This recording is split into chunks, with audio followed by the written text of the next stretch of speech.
What's up, everyone? This is On the Brink with Castle Island, and I'm Nick Carter. So this is the second episode in our short series on crypto dollarization. The objective of this series is to explore the potential for the cryptocurrency markets to be an effective distribution method for regular old dollars.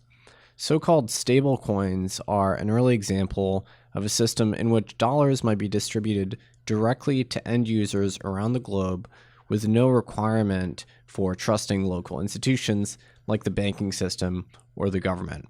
We're talking about potentially re-privatizing the issuance of money and perhaps returning to something that looks a bit like the free banking system, but on a bigger global scale and in a digital format. So I have this burgeoning hypothesis that dollars in cryptographic form might be a near-term killer app, so to speak, for crypto, and I think the implications of this possibility are under-discussed. So for this series, I'm interviewing practitioners, economists, and journalists about the prospects for crypto dollarization, and this is the second installment. I'm really excited to kick off this miniseries. I have some amazing guests lined up, and I hope that you find it as interesting as I do. Now, this story in particular isn't about dollars per se, but it is about privately issued digital money. In fact, it's about the biggest pre-Bitcoin digital monetary system. So for those of you who don't know, e-gold was an experiment in digitizing a monetary system which began in 1996, lasted through the dot-com bubble, and ran through about 2009. So it was founded by Douglas Jackson, who gave up his oncologist career to pursue the idea. Douglas has kindly agreed to appear on the show today to tell me the story firsthand. So I started researching e-gold a couple months ago as I got interested in these pre-Bitcoin digital cash schemes. And e-gold was really the first digital monetary system to get mainstream usage, even before PayPal took off. At its peak in 2005, it had several tons of gold bullion held in its vaults, and it was intermediating over $1 billion worth of transactions on an annualized basis. Now, today, e-gold is held up as a cautionary tale among Bitcoiners, and it's normally used as evidence for why total decentralization is necessary at the system level. Douglas Jackson actually contests this interpretation. In fact, he takes issue with the way e-gold is characterized in the press and among Bitcoiners. So I wanted to hear from him directly on the topic. I think it's really important to take lessons from these pre-Bitcoin private monetary systems, but it's also important to get them in an unfiltered way, directly from the entrepreneurs themselves. So today I get the whole story from Dr. Jackson. We also dig into his very well-developed views on what a private monetary system should look like, and we get into his critiques of the original cypherpunk movement, which he intersected with at the time, and the current crypto phenomenon, including the stablecoins, which look a little bit like e-gold successors. So this was an absolutely fascinating interview, and I'm really grateful to Dr. Jackson for agreeing to appear on the show and for being so patient with me. I really think you listeners will enjoy this one. There's a ton of info in here which isn't really present in the historical record, so I'm really excited to share it with you all. Brought down by bad mortgage investments, Lehman, which has 25,000 employees, will be liquidated. The federal government loans American International Group, AIG, $85 billion. This is a different kind of market, and the Fed is asleep. The federal government is stepping in to stabilize Fannie Mae and Freddie Mac, the two mortgage giants that have been threatened by the housing crisis. The Bank of England has pumped £75 billion more into Britain's ailing economy with a new round of quantitative easing. You print a couple $1 trillion, and all of a sudden, people start to worry. So out of this worry, we have something called the Bitcoin. All right, welcome back to the On the Brink podcast. I'm your host, Nick Carter. Today we have a very special guest. We have Douglas Jackson, who is the founder of e-gold, which was a pre-Bitcoin digital cash project, indeed one of the most successful early internet. Would you call it a digital cash project or a alternative monetary system? We thought of it as just privately issued money. Digital cash at the time, it's a term of art that referred to pretty specific type of products. Like in the 90s, primarily that was like David Chaum's eCash done by DigiCash. Okay, yeah, that's fair. Okay, so privately issued money with digital characteristics. Anyway, welcome to the show. It's an absolute pleasure to have you on. Thanks so much for appearing. Well, thanks for having me. I really appreciate this. Looking forward to it. So I was familiar with eGold. It had been discussed, a fair amount, by Bitcoiners in context of the reasons, almost as a cautionary tale, actually, in terms of, the potential dangers of what the government can do when its kind of monetary privilege is threatened. But I never looked into it deeply. And then I was actually researching for another podcast, and I decided to take a serious look at Liberty Reserve, eGold, DigiCash, all of the internet money schemes which were actually deployed in the 90s and 2000s. And I was shocked to find that eGold really had early critical mass even before PayPal, online, lots of usage, ultimately billions of dollars in transactional usage at its peak. And I had this enormous blind spot. I had no idea that it reached such a critical mass.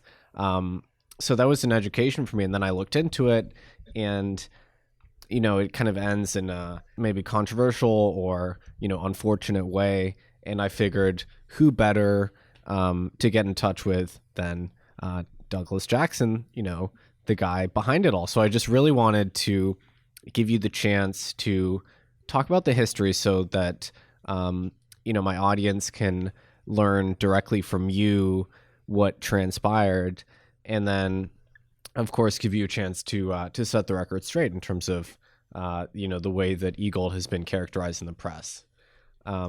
So I thought it'd be interesting to just go through the history of eGold, what inspired you to start the project, and how it got started back in 96. Terrific. I appreciate that. And yes, it's interesting that you bring up the cautionary tale aspect. There's certainly, and I think it's important to describe some of the lessons learned from the entire experience.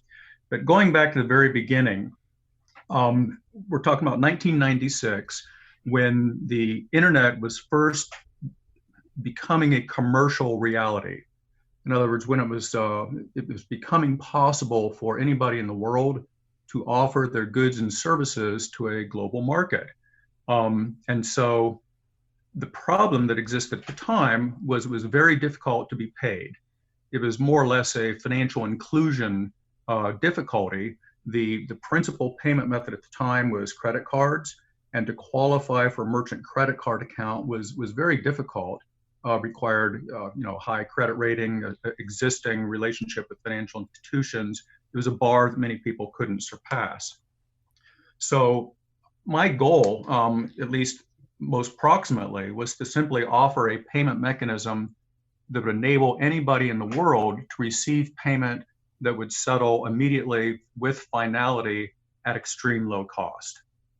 Now, to do that, it was necessary to have some sort of a medium, though. There had to be, what is the medium of exchange that's changing hands from payer to recipient.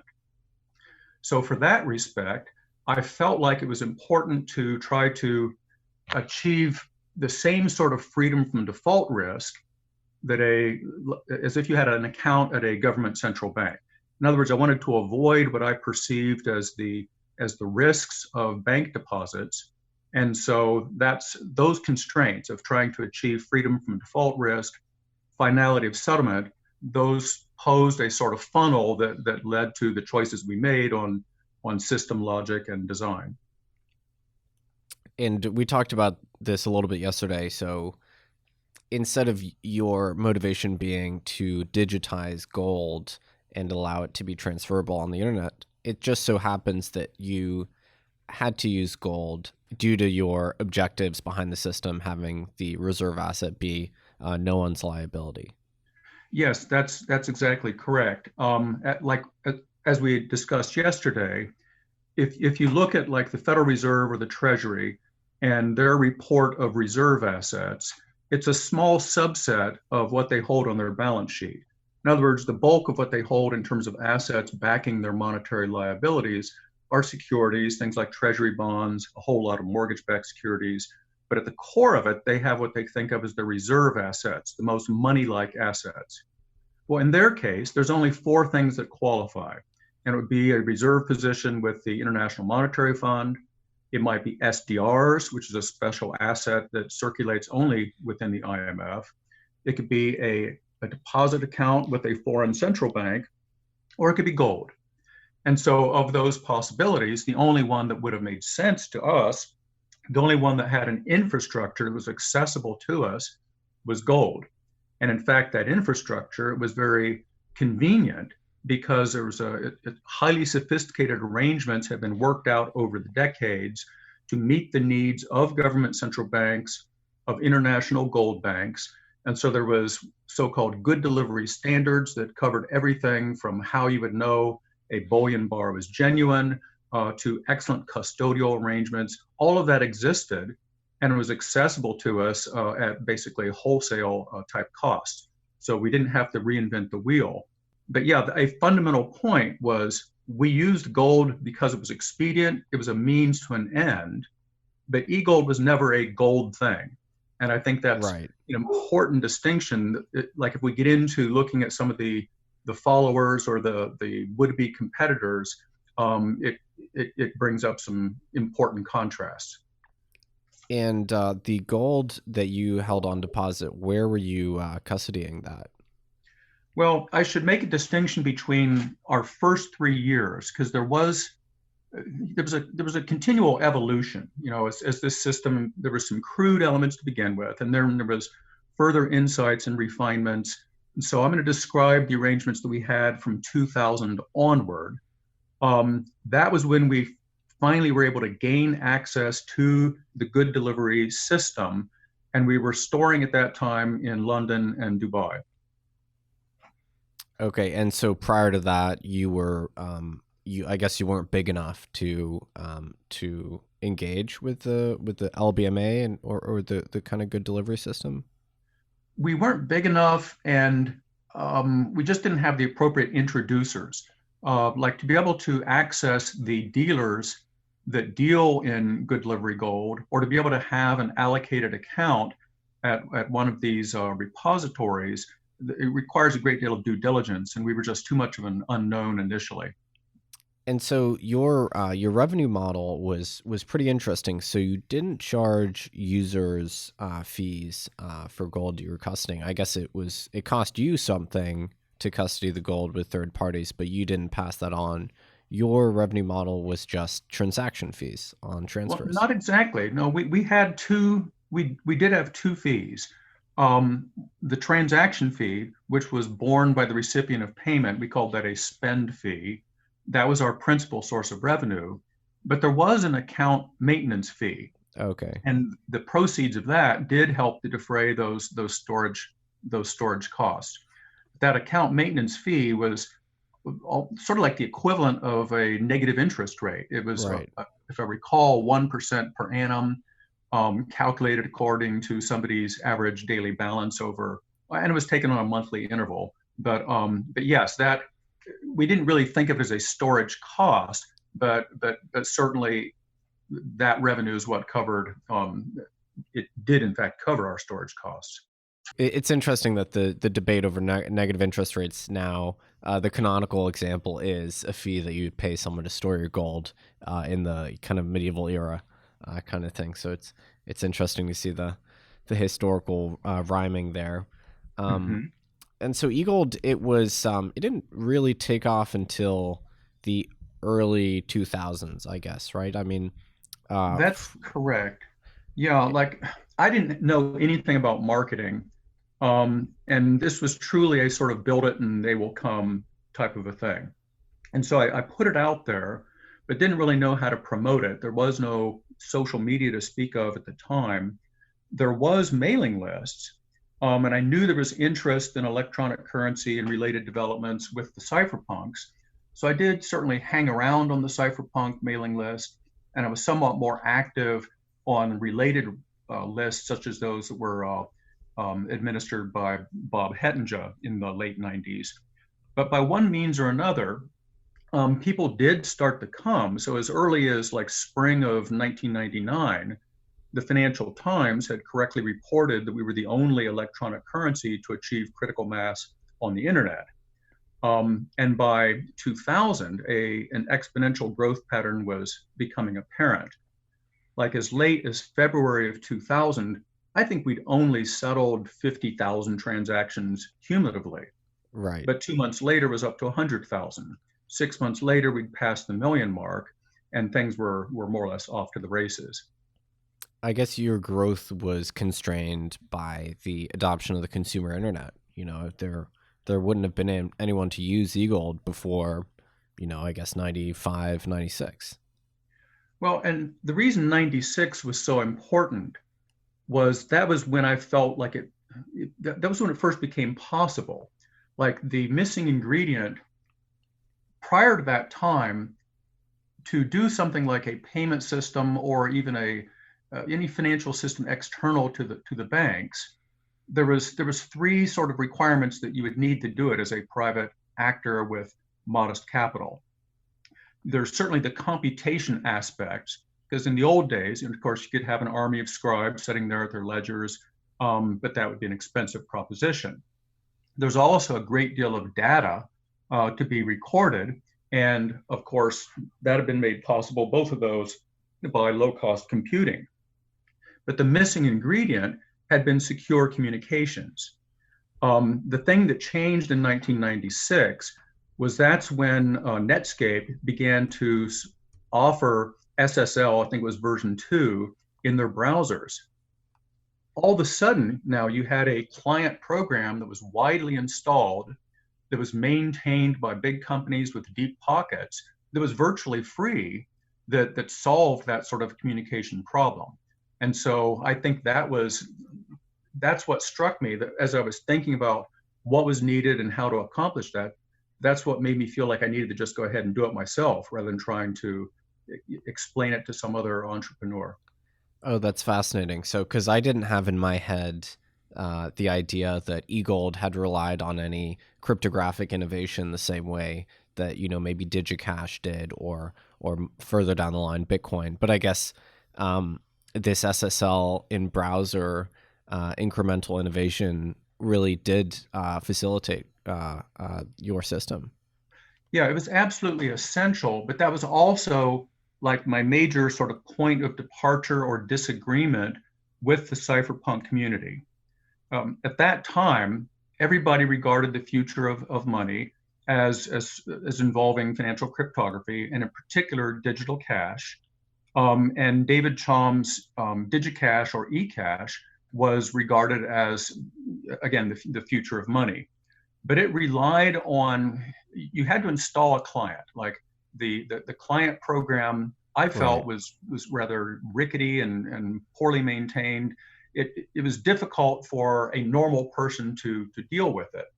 And so the point that I'd made, and I made this on one of the cypherpunk related lists, was that the emergence of SSL had sort of invalidated a rationale for bothering with a special client type program. But when I said that, and it was in a post called Debunking eCash, and there was probably some arrogance to it.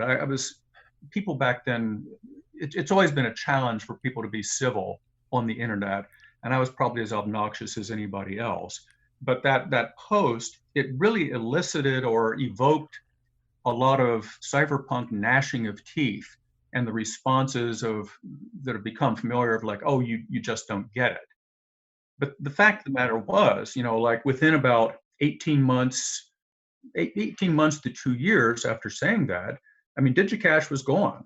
They had burned through more than $20 million of other people's money. And that was about the time then that we were getting critical mass. I mean, one of the assertions that I'll be trying to defend in our discussion, if I have the opportunity, is to suggest that the emergence of eGold was the thing that kind of put this financial cryptography emphasis onto the back burner. like it never went away. Like the whole time that we were out there was one crypto scheme after another. But while we were online, nobody cared. In essence, like even the cypherpunks wouldn't eat each other's cooking. Most of them, or many of them, had e-gold accounts, and as long as we were online, nobody could really get a foothold. I would claim that when e-gold departed from the market, that was the thing that allowed sort of the foundational myth and created the space for Bitcoin to emerge. But again, that's a big claim, and we may need to pick that apart a little bit and to try to defend it. That's fascinating. So your view is that e-gold kind of sucked the air out of the room in terms of the cypherpunks trying to create their digital cash systems, because e-gold was in production, didn't rely on financial cryptography as much, and it worked and had usage. Yeah, because I mean, and everything really involves financial cryptography. It's just that it's not front and center. I mean, it's built into even the product that we're using right now to to communicate. I see we're at HTTPS, Zoom, et cetera. So it's virtually ubiquitous. But I guess the point there is that my disagreement with that community was always that the deficiencies and problems that exist in money and payments are not fundamentally a problem of tech. And it's the same thing like when you have a good fintech idea, that's not principally about the technology. It's about a good business model of identifying a problem and coming up with a useful way of addressing that problem. And the technology always follows. And that was always my beef with that community, where it would sort of start with, here's some really clever tech. Let's figure out what it's good for. Let's backfill and find some rationale for its usage. That was not the approach that we took. It was to identify, well, we think there's some problems with money, the way governments issue it. We think there's some problems with payment systems, the way the credit card companies proceed. And so we wanted to address those monetary and those payments issues. And as long as we were providing some sort of a reasonably adequate solution, there was not a need for these other type of products. Did you see e-gold as more of a monetary system, a monetary alternative, or as a payment system? Because it kind of did both. It did both, and it was impossible to separate them. And it had to be a sort of a coherent mingling of the two. Because I did have concerns with government issued money, particularly the discretionary nature. And some of this goes back to sort of, standard libertarian concerns about central planning and so forth. But the thing that struck me at the time was that because there is a sort of a bias towards accommodation, monetary accommodation, towards stimulus, the concern is that at some point, discretionary monetary systems go overboard with excess, where they become like a ratchet, like an engine of debt accumulation. And so I felt like if you have a private sector entity, such an entity can be bound by contract more effectively than governments ever can. And so it can be a predictable sort of thing you can hang your hat on.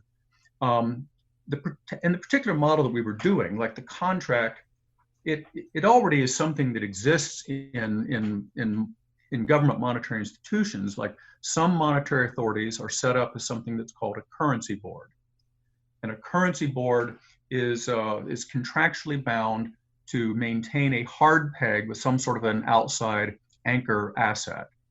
So as an example, the Hong Kong Monetary Authority, they anchor the Hong Kong dollar to the US dollar at a fixed rate. And so it becomes a mechanical process of regulating the money supply and so forth.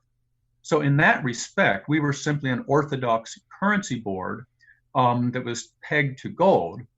But we had some additional distinctions to distinguish us from like the way a government would approach that.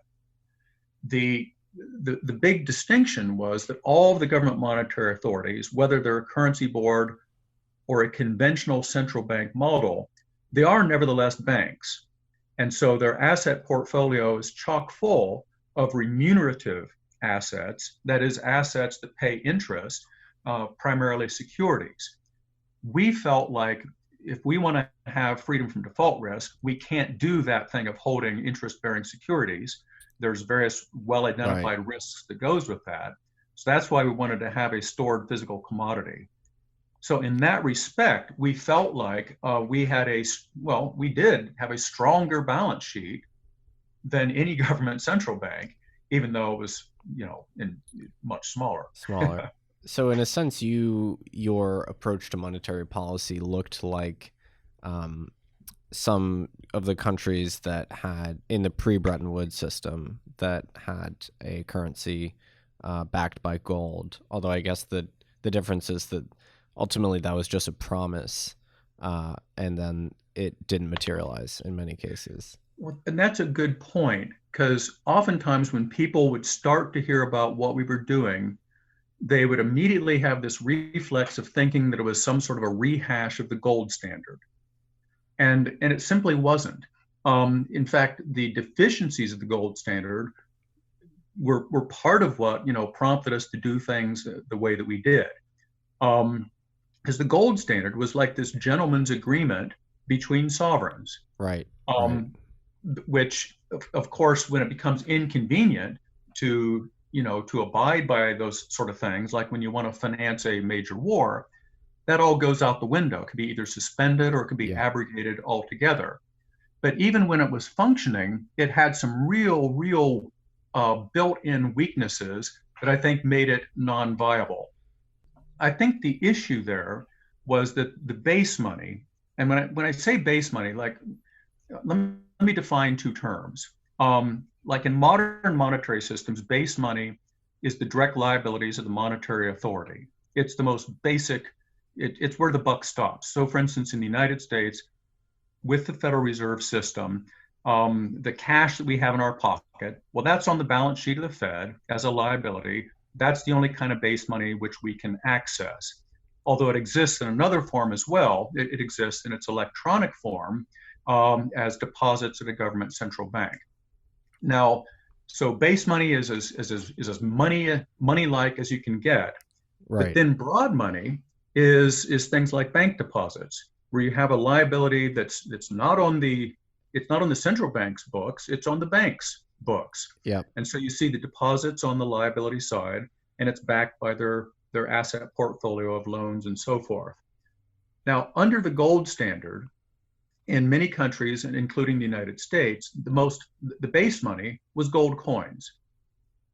Gold coins, though, have always been problematic. I mean, they're really terrible as a transaction medium for routine type of purchases. One aspect is that they embody too much value. Like even the smallest sort of gold coin that's practicable would be so much value that it would like exceed the average family's median income. Like a single, let's say a 1/10 of an ounce coin might be nearly a week's worth of median income. But yet you had something that was indivisible, it wasn't perfectly fungible, and as a result, you had a base money that was virtually useless for transactions. So what people would naturally do was they would want somebody else to hold it and issue liabilities that were perfectly divisible and much more readily transferable. But as a result, you end up with, I think it's the inadequacies of bullion coins that impelled banks to exist, banks as we know them to exist. But on the other hand, you then have the instability, which has always characterized banking, where you have a business that is built on what's called maturity transformation. In other words, there's demand deposits where somebody's entitled to draw out the money in base money form. Like a deposit is simply an obligation to pay out base money either at maturity or on demand. But of course, there's never that ability to honor all those claims at once. And so for long periods of time, you can sort of bank on the fact that not everybody's going to want their money at once. And those demand deposits are a stable source of funding for the bank. but periodically that would fall out of bed. And so, yeah, so those were the kind of problems with the gold standard. You still had the instabilities and so forth of banking, but you also had this fact that a government could simply ditch it when it became inconvenient. Now, there had been a relatively recent example of this type of thing, which had occurred in Argentina, where they had gone through a terrible period of inflation and so forth. And so the solution that had been adopted was a currency board with a hard peg to the US dollar. But sure enough, they could not bind subsequent, successor regimes. So what happened is somebody else came into power, they needed some stimulus, and whoop, they ditched the thing. That was in the 90s? Yeah, that was, I think, the early 90s, might have been around 92. I should probably look it up before I make reference to it. And I believe that they just recently have defaulted on their sovereign debt. Yeah, it's sad. Argentina's it's sad with their monetary history in general, but our sense was that if you have a private sector entity, they can be bound to contract, and you can bring legal action against them if there is some sort of a default and there's some sort of damages. Whereas when governments have repudiated those obligations, you never have any recourse, legal recourse. Yeah. Like there was cases after the Civil War where people were damaged by the sort of fiat money that was used for a time there, and basically nobody was ever able to recover damages.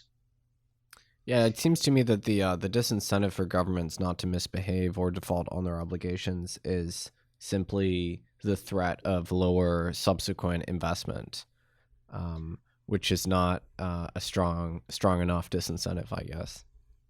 And I'm not proposing, that governments stop doing what they do. They have their own sort of, needs and requirements. And so, like, what we were setting out to do was not to, induce some sort of reform or change in government money. That's their business. They can handle their affairs however they see fit. And if they feel that they need to modulate economic conditions in a country, I'm not going to, it's none of my business what they do. We did want to provide, though, an alternative. And so over the first few years of our existence, we were sort of developing this notion of an alternative global currency. That was really what we were trying to accomplish. And when I say alternative global currency, like, I'm going to contrast that with, let's say, a capital G, capital C global currency.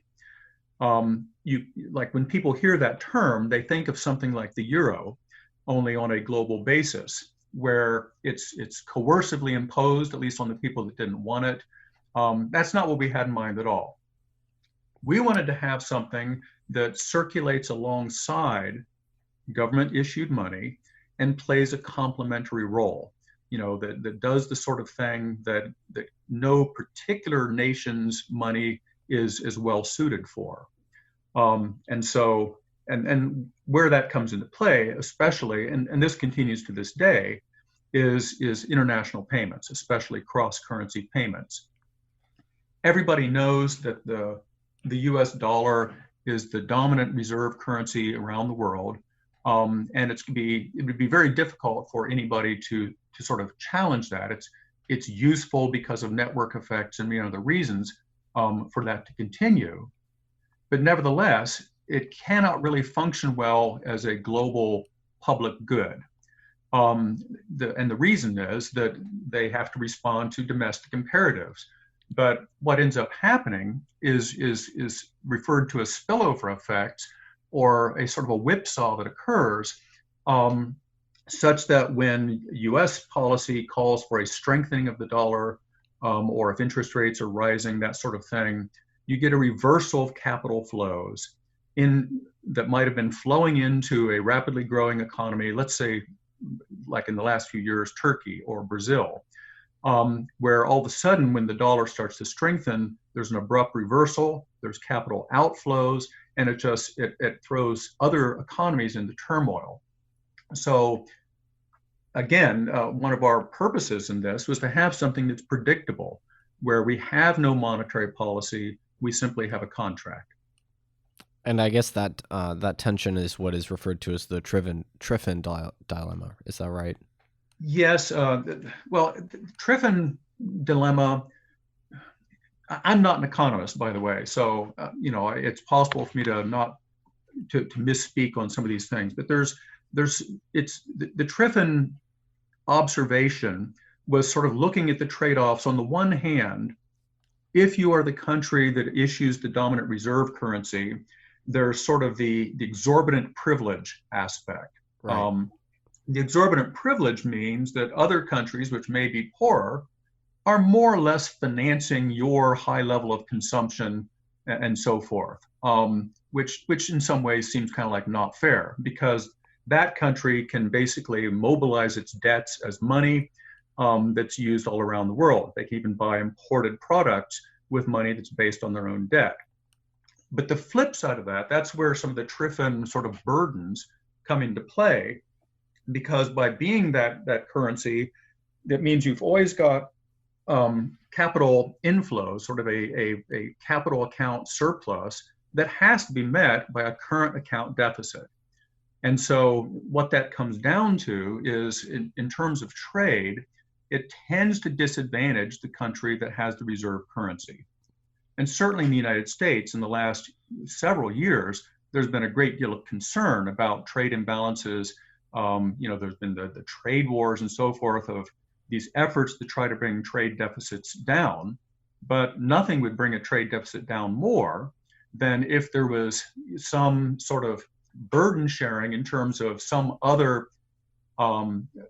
vehicle, some other medium being used to a greater extent as the international reserve asset and medium of settlement. So I think, like, even at the present, like the Treasury would probably welcome some decrease in that burden, as long as it's not some other sovereign that's stepping in and becoming dominant. Right. In other words, I think they'd be happy to play a lesser role, but not if it's renminbi or euro that is supplanting the dollar.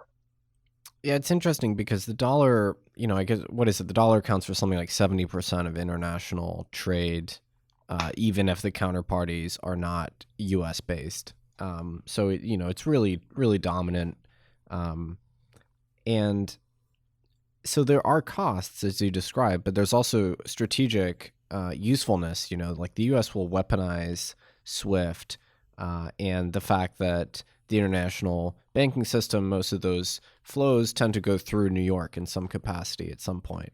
And, instead of engaging in outright warfare with countries, they will use sanctions, which leverage the centrality of the U.S. in the global financial system. So there's also a strategic reason why they would want to retain that power.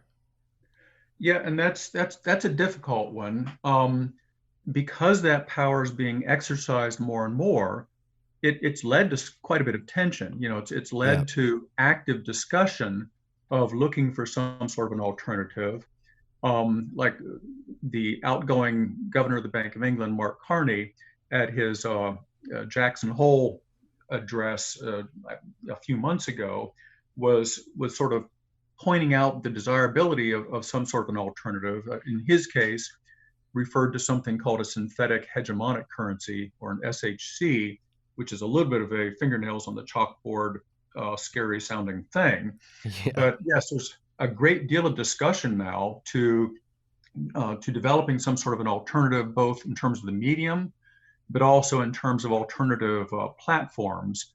In relation, of course, to the Iranian situation, the Europeans had put together a special purpose vehicle, I think it was called Instex, to try to have an alternative.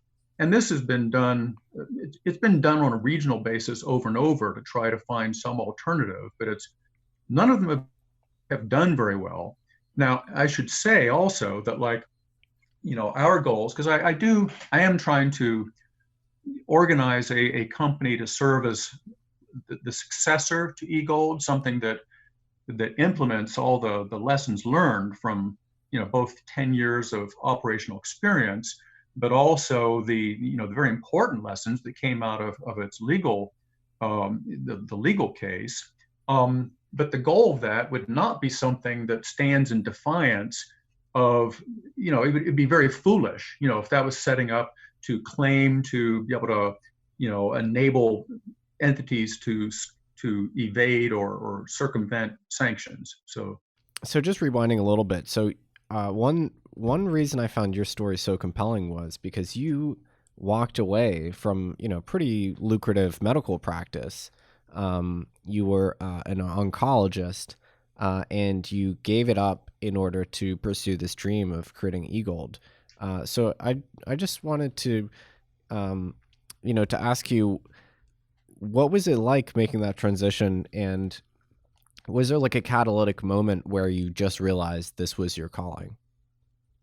it's a good question, and it's in some ways it's actually hard to remember my state of mind from more than 20 years ago. Yeah. One element that I do recall was a sense of duty, where I felt like I had some insights that needed to be implemented, and they were difficult to convey to other people. And that's what made me feel partly like, well, let's just go and do it. It'll be easier to understand once it's out there, and if indeed it's valid and effective, then I don't need to explain it to anybody. So there was that sense of duty. I've made reference in various places to a work that I'd read, the rationale for central banking, where Right. and we talked about it a little bit, where the idea was that there's always been this sort of there's been the absence of some sort of an automatically self-correcting mechanism for metering things like the money supply and credit cycles and so forth. So it occurred to me, and this was something that it took several years for it to sort of mature, was that it would be possible to have a mechanism in place that would enable sort of the harnessing of collective wisdom to create a tight feedback loop such that people would determine the money supply and the availability of credit. I go into that in some detail in a blog post from several years ago on the bettermoney.com site. I think it says something about the Gordian knot or something. But that has always been a goal, is to try to have an automatically self-adjusting money supply that, rather than amplifying some of these credit cycles, would tend to attenuate them. So the idea there is something like a replacing, the Federal Reserve with an algorithm where the rules are very clearly defined and still seeks to grow the money supply in concert with the growth of the economy, but doesn't do it in a kind of arbitrary and capricious way, or potentially even a politically non-independent way, which is what many people would accuse the Fed of. Well, but you may have misspoke. You said replace the Fed. I guess, and we're not trying to replace anybody, although I could imagine a circumstance where if we were to emerge to a sufficient scale, and this sort of feedback mechanism was sufficiently powerful and pervasive, I could imagine a sort of an entrainment effect. And when I say an entrainment effect, you may recall the term bond vigilantes, which was used sort of in the late 90s. The idea of the bond vigilantes were, if there was sort of sloppy monetary policies or excessive fiscal policies, the bond vigilantes would buy or sell, and interest rates would sort of rise if they felt that there was unsound policies. So the entrainment effect that I could imagine, and this may sound rather pie in the sky, but is if there was a sufficient installed base of users and so forth, that if there was in fact excess accommodation or overly easy monetary policies, something that was not sustainable, the idea is that the exchange rate of a national currency relative to eGold, would begin to change. Right. Or that Right. if there was some unsound fiscal policy, that interest rates would start to tick up, very quickly. And so as a result, like although there would continue to be discretionary management of the money, um, some of the major indicators, like external benchmarks would be more closely followed, would be the exchange rate relative to e-gold. So by creating a free market alternative to sovereign currencies, you would allow potentially a feedback in the form of market prices to be those signals to be created to show the market's honest opinion of what the sovereigns were doing. Yes, that's correct. And it especially becomes critical with respect to interest rates. Up until e-gold, it was never possible for somebody to be to truly have their independence from the banking system. Like if you wanted to have access to remote payments, payments that are something other than shoving cash across the counter, those were always mediated by the banking system. Yeah. And so with e-gold, it was the first time it was possible to have really quite efficient remote payments, like immediate settlement, finality, and very low cost, so that you had a choice. You did not necessarily have to loan your money to the banking system, and in fact, you could look at it more like the way you would an investment, and on a risk and return sort of basis. Is like, are they offering me a sufficiently sound business proposition that I'm willing to loan them my money? And that ability to potentially withhold your money from the banking system, that's a whole new thing in history. Right. That would, I think, dictate the availability of credit. As ultimately, economic actors, whether they're individuals, firms, you name it, they're the source of credit. But when it's mediated through the banking system, there is a sort of a bias towards ever expanding credit. The very fact that you have to loan your money to the banks creates a greater availability. And so it's virtually impossible to know things like what is the natural rate of interest. I mean, the term is used, but it's an abstract hypothetical concept. I think that if people were able to sort of exercise their discretion in that fashion, it would become a real and observable type of thing. So just returning mechanically to the system design for the listeners who may have never used eGold, how did a user actually engage with the system? How did you get started on it? It's a good question. And one of the problems that we had, like one of the dumb things, was it was way too easy. Basically, you would sign up, provide your contact and identifying information, and then immediately you had full privileges on the system. That meant that you could receive a payment into your account, and of course, if you had some money, then you could make a payment. How did you onboard people? Was it a bank wire model? Well, this changed over time, and it was a critical turning point. At the very beginning, when things were still in their most crude state, we did not have a separation. In other words, at the beginning, there was one company, and it would buy and sell the eGold. In other words, the same entity that was performing the settlement of payments was also the one that was buying and selling the money. Right. We called those transactions in exchange and out exchange.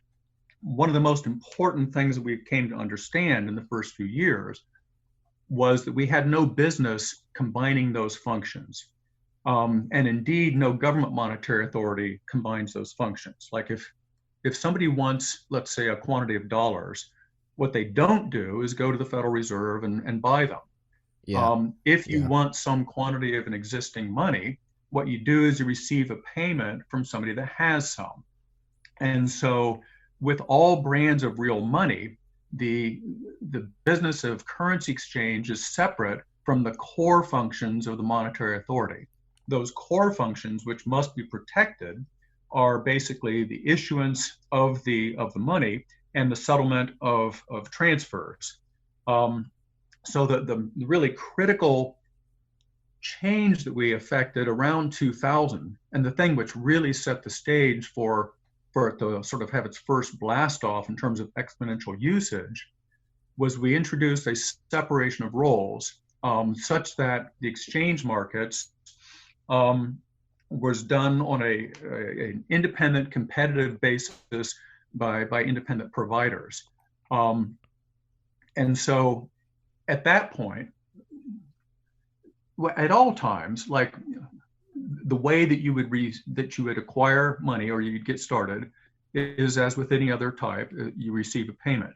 But of course, there's a category of these payments where it involves an exchange transaction. Now, this is going to sound pedantic, but let me make a distinction because it's something that comes up as a misunderstanding and was even something that was purposely misrepresented in the legal case. The only transaction that we dealt with the e-gold system was called a spend. And a spend is a transfer on the instruction of the payer to the recipient. So the payer's account is decremented, the recipient's account is incremented. That's the only thing that we do, is that P2P type of payment. But people would sometimes think, like, well, gee, people don't have this money. They have dollars or they have some other type of money. So they would imagine a sort of a composite transaction that starts with dollars, where you have to then exchange it for e-gold, and then you move the e-gold, and then the recipient exchanges the e-gold for their local currency, whether it's dollars or something else. But no, that was 3 separate transactions. And so we wanted to, to make it perfectly clear that any exchange is done by an exchange provider. But anyway, so the person that wanted, the challenge there, of course, is initially nobody has any of the money. So the first transactions always are going to be exchange type of transactions as it's distributed. Let me sort of back up there and make an analogy. This is something that any new brand of money would face. And in fact, it's the case even with government issued brands of money. Like if we go back to the euro as an example, it was introduced into circulation via a currency exchange process.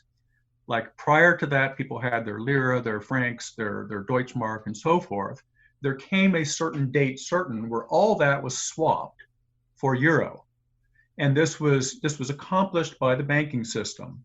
So the banks were tasked with swapping out notes, redenominating the deposits. This was something that was done at a fixed par, where they couldn't capture the normal exchange spreads and revenue from currency exchange. And it was something that ended up costing the banks tens of billions to accomplish. This the euro transfer process? That's with the euro, yes. Now, e-gold was the first currency that was ever introduced into circulation entirely by voluntary currency exchange. In other words, there was demand for the money, and there was a whole lot of providers that went into business to sort of meet that demand and compete for that exchange business by offering, supporting different currencies, different levels of liquidity, and so forth. So yeah, there was a lot of exchange, and for many people, the first time they got a balance of e-gold might have been through the exchange markets. So that makes sense. Instead of logging on or creating an account and receiving a payment from someone who already had e-gold. But as time went by, more and more people, because like when you look at like who had the real problem with payment systems, the problem has always been for somebody that needs to be paid. That's always been the difficult thing. And so there have been systems because there was multiple, like this part of our development was during the .com bubble. So there was tons of other sort of alternatives that were being proposed. Yeah. And many of them were focused on the needs of the payment recipient to have, non-reputable payments, lower chargeback risk, something where they have faster access to the money, all of these type of things.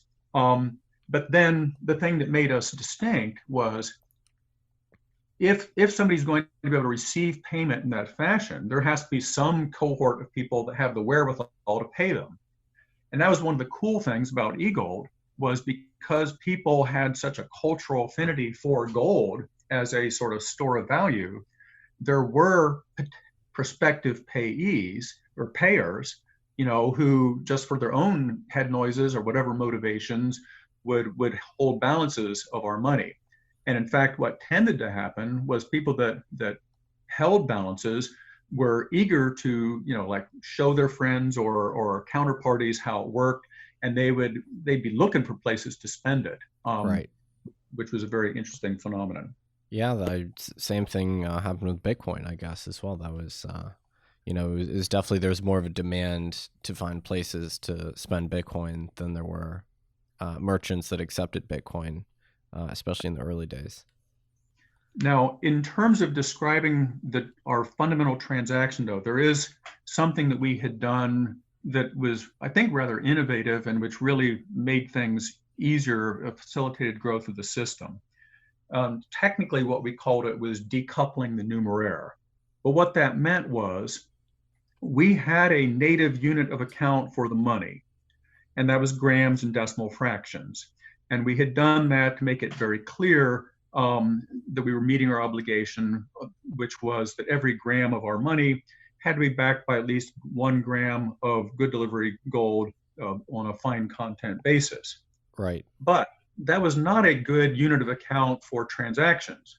Like people already, they had their price list, they had their catalogs, they had their pricing, whether it was in dollars or euros or yen or whatever. And so it would have been silly for people to price their goods and services in our native unit. So Sure. by decoupling it, it meant that the standard transaction would be something like, well, pay this person, $25 worth of e-gold. And then the system would maintain reference exchange rates that would enable a calculation to, determine, well, how much that was. We would send back a preview indicating, all right, you said $25 worth on this reference exchange rate, that would be this exact amount of the money. Are you good with that? And if that made sense to them, then they would commit. This both facilitated its ease of use at the time, but it also has a significance going forward. If we are able to operationalize, it addresses some of the concerns that are being raised in relation, government central banks these days are very focused on both the opportunities and risks of private monies. And they've especially sort of freaked out since Libra had announced its plans. Yeah. But this, our conservation of the pricing units that government's already accustomed to and that populations are used to dramatically reduces the risk of displacing domestic currencies from their proper role. Yeah, I guess that was one of the big critiques of Libra, is that they were proposing to create an entirely new unit of account, which would be a function of the value of the basket of sovereign currencies, which I guess people claimed would be user hostile because it would force them to price things in with a new unit that they weren't used to. And odds are, if they ever do become operational, they'll do the same thing that we did, where they don't compel pricing in their native unit of account, but it's not clear. Like a lot of the details of Libra remain sketchy, and personally, I'm not certain that they're ever going to see the light of day. Right. Yeah, they've definitely had a lot of struggles. So, so returning to the historical record, in 2004, you started surveilling the system to determine whether the users were using it for illicit activity. Once you got tuned on to the fact that there were some, insalubrious elements using the system. Is that right, the chronology there? Well, we began much earlier. Like the first time that we had knowledge of somebody using e-gold for an improper purpose was back in '99. And at that time, we began to build up an internal investigations capability, which was necessary because we interacted with law enforcement in innumerable jurisdictions. And so there was a continual sort of an evolution, both in the approach that we took towards illicit usage and in the countermeasures that we employed. And again, this is an important aspect of the lessons learned. Like the dumb idea that I had initially was that if there was misuse, our responsibility was to respond to lawful requests, such as for transaction records or investigatory information. And it did not occur to us that it was our job, at least initially, to try to prevent these type of things. Right. I mean, that was the biggest mistake of the e-gold system, was we over time, although we developed extremely sophisticated and capable mechanisms for detection, interdiction, investigation, and resolution of these type of things, what we should have done was to have the measures in place to prevent it in the first place.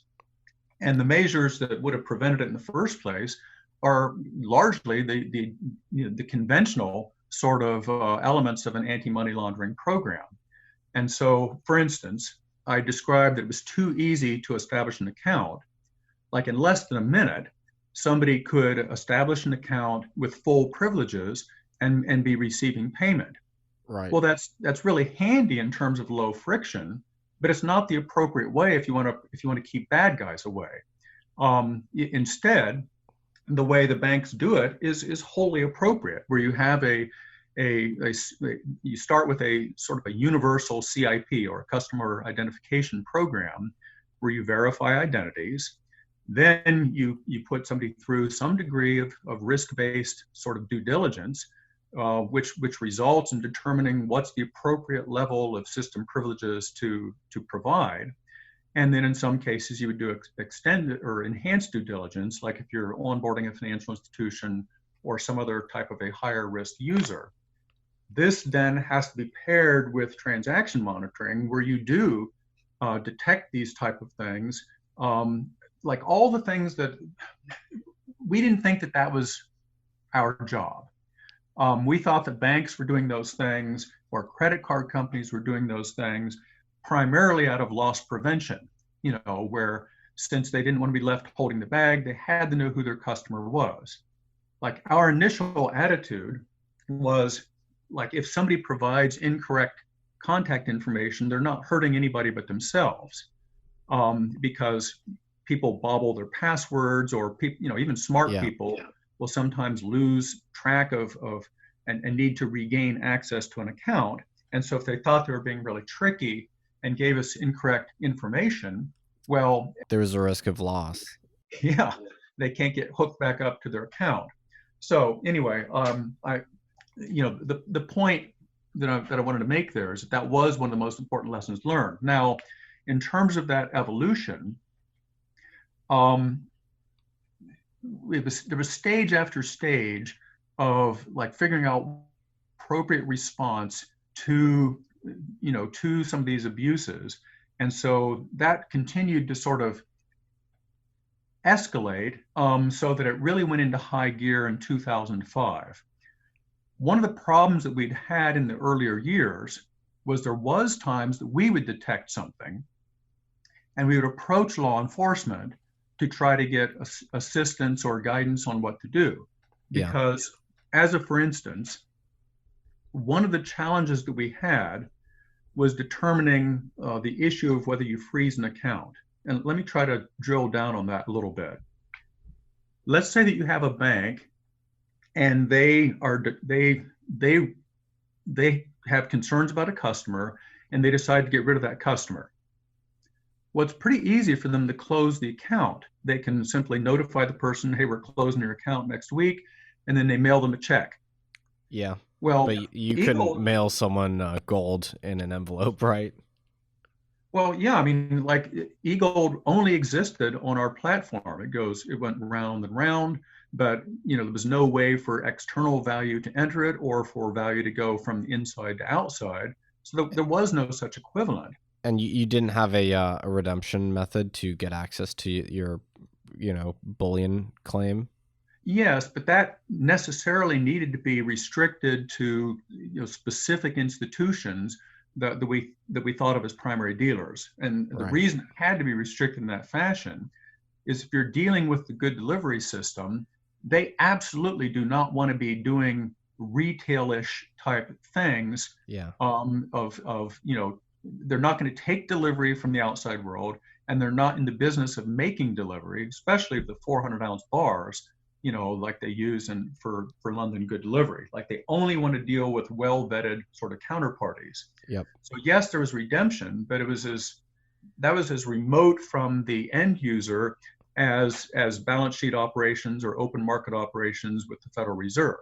You just don't get involved with that. They do that with specific, well-vetted counterparties. So I guess the long and short of it is, you did not intend eGold as a quote-unquote censorship-resistant payment system the same way that crypto enthusiasts will talk about their censor-resistant systems. No, like for instance, there's like the issue of anonymity, where people can sort of romanticize that and think that it's, that there's virtuous reasons for people to want to have that in relation to privacy. The sad fact of the matter is that early adopters of any of these systems, you will get bad actors, and this wasn't just us. This was everybody. Like PayPal, was just deluged with this sort of problem. What Peter Thiel had referred to as a tsunami of fraud. Well, I guess it's like an adverse selection problem, whereby if you create a new unencumbered digital payment system, it's the people that have the extreme need for that which will adopt it first, which is in many cases like criminals or money launderers, right? Yeah, and so that was like one of the most important lessons that we had was, okay, when we come back up, how do we introduce things where it's buttoned down from the very beginning? Like avoid the bad actors, and we have some very good strategies in mind for how to pick up where we left off, only where we're preventing these things in the first place, which makes it, of course, much more appealing. Like if you become if you're perceived as some sort of a ghetto where illicit things are happening, that's a real turnoff. If like a publicly traded company, for instance, is not going to have an account on a system that's perceived as a place where bad things happen. Right. So looking at the history, so you gave various government agencies information, in some ways like eGold, some people describe it as in the later stages as a honeypot for fraudsters, because you were, effectively giving information on suspected bad actors to government agencies. But even despite that, you were still raided by the DOJ in 2005. This gets into some complicated questions. Fundamentally, the thing that's rather perverse about that was that we had always been seeking engagement with law enforcement, and in fact, had probably, I think we probably investigated and interacted and complied with subpoenas more than 1,000 times before that. But we'd always sort of had an issue with the Secret Service. It was evident as far back as maybe 2002. In fact, there was even some strange stuff that happened in 2001 where they were sort of a standout. Like with many of the other agencies, we had an ongoing relationship where we would try to like work with with the agents so they could give good subpoena. Right. In other words, so that they would know how to craft their subpoenas to get the maximally useful knowledge, and also to perhaps do things in a somewhat more interactive fashion. It was always different with the Secret Service. They had sort of like a different corporate culture that didn't play well with others. And it wasn't just, it would show up even in terms of their relationship with other law enforcement agencies, where it was sort of like a competitive type of a thing where they might like take cases that they got wind of, even if there was some very carefully constructed long-running operation, they might blow it just to grab the headline or something. Wow. Like even law enforcement agencies in other countries that we worked with would remark on, how they hated to work with the United States Secret Service. But the thing that's weird is, if somebody felt that we should be doing things differently, we were highly amenable, to, like there was a great deal of regulatory uncertainty where we would have welcomed, if somebody would have said, hey, like, we don't like this. I mean, even if it had been a matter of like a cease and desist or something, we would have simply complied with the law. Sure. But the first time that you find out that somebody has a beef with you is when they perform an asset seizure. That seems like not the right approach to take. Yeah. Yeah. So some people might be wondering why the Secret Service was even involved here. I guess something people don't know is that they cover currency minting issues, counterfeiting, and so on. So I guess from that perspective, they saw you as a monetary competitor to the U.S.? No. And that's the thing. This is where it starts to get weird and where we get into some of the sort of the foundational myth that went into the blockchain community.